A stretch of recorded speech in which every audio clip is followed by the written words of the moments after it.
Welcome. My name is Colleen Tauke and I'm the sewing specialist here at Fons & Porter. In this Quilting Quickly tutorial, I'm going to show you how to put together the block in the quilt called Glad All Over. If you'd like to purchase our pattern, please visit our website. We're going to be using a great collection of blues, greens, and yellows in 2.5-inch pre-cut strips today, and we're going to make this wonderful quilt that you can see, the kind of a woven block. It's really fun to put together, but there's a little bit of organization that goes into it. So you're going to want to use your diagrams and the specifics in the pattern to keep yourself organized. From those 2.5-inch strips, you're going to be cutting rectangles and squares, and you want to keep those paired together so that in each block, the block I have here in front of me, you're going to be using 2 of the rectangles and 2 squares. So as you cut them, you want to kind of organize them together. And then once you've cut pairs and the rectangles and squares, then you want to pair up 2 fabrics together. So in this example, I've got a yellow and a blue, so I would keep these together until I was done constructing all the block. Now there are outside pieces. This block's kind of put on point, which means it's put together in kind of diagonal rows.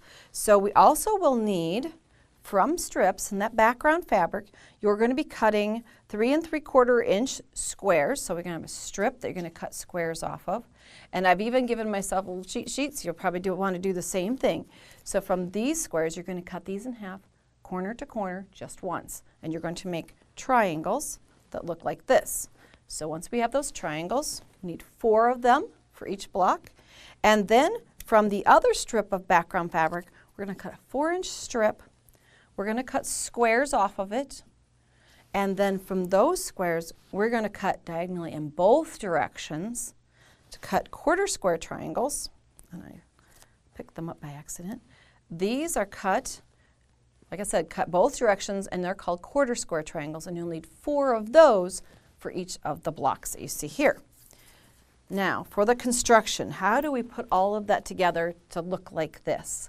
What I'm going to do is set this to the side, and I'm going to stand it on its point, because what we're going to do is create these rows that go into the block.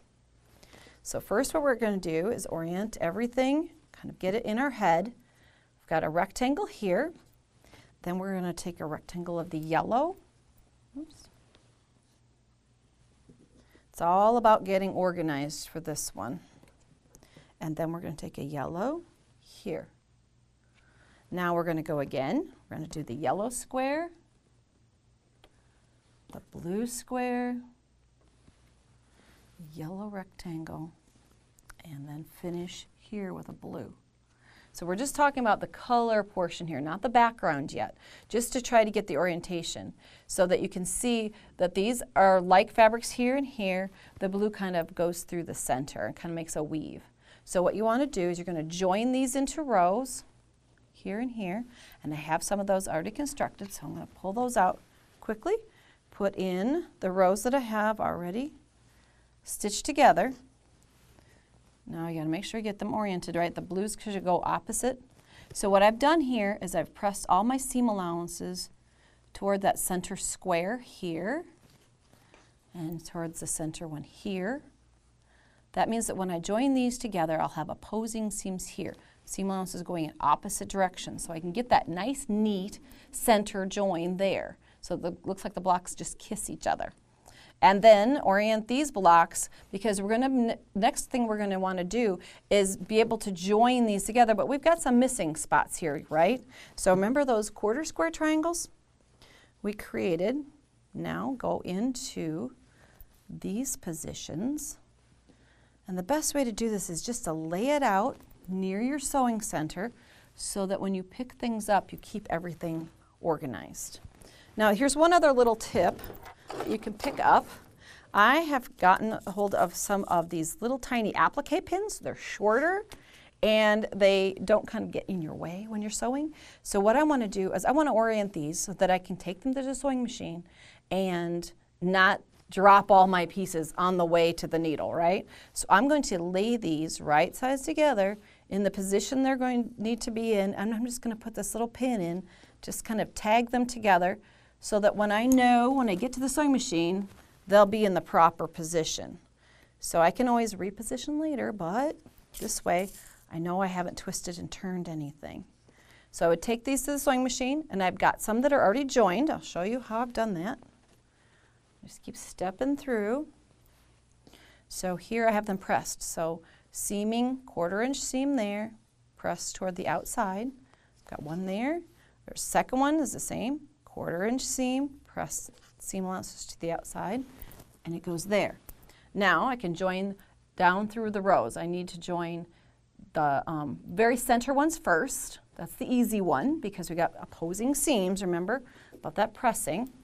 Got one here. If I pull this back, you can see there my seam allowances are going different directions. When I've got done stitching it, I've gone and pressed that nice and flat. Now I'm going to join the top and bottom. Because we pressed our seam allowances here going outward, when you flip this on here, you're going to have an opposing seam here also. And at the very top, you're going to have the same thing here. You're going to have an opposing seam here. So you get that nice, neat, everything stays square and aligned. I've got that portion then stitched. I'll come in and show you. It's stitched there, press the seam towards the outside, again to the outside. We're almost there, but we're missing the outer edges of our block. Remember those other squares that we cut? Then we cut them just in half one time. Those now go out here. Now this is also a test of your 1/4 inch seam because everything needs to be close, doesn't always count. We really want to keep it aligned at a good 1/4 inch seam so that you get a nice even block when you're done. So here's a little tip for watching today. How do I line this up on here because the edges don't really match? If you lay this in position, see how that point goes right to that seam allowance? That means it's in the center. So that's what you look for. Align your cut edges over here. Make sure that point is right on the seam allowance and take this to the machine, 1/4 inch seam here. You can do that same little tip all the way around. Get your cut edges aligned, make sure that tip is right on that seam allowance or seam right there. And like I said, all 4 sides work the same way. So your marker is that seam all the way around. And then when you're done stitching, press your pieces to the outside edge.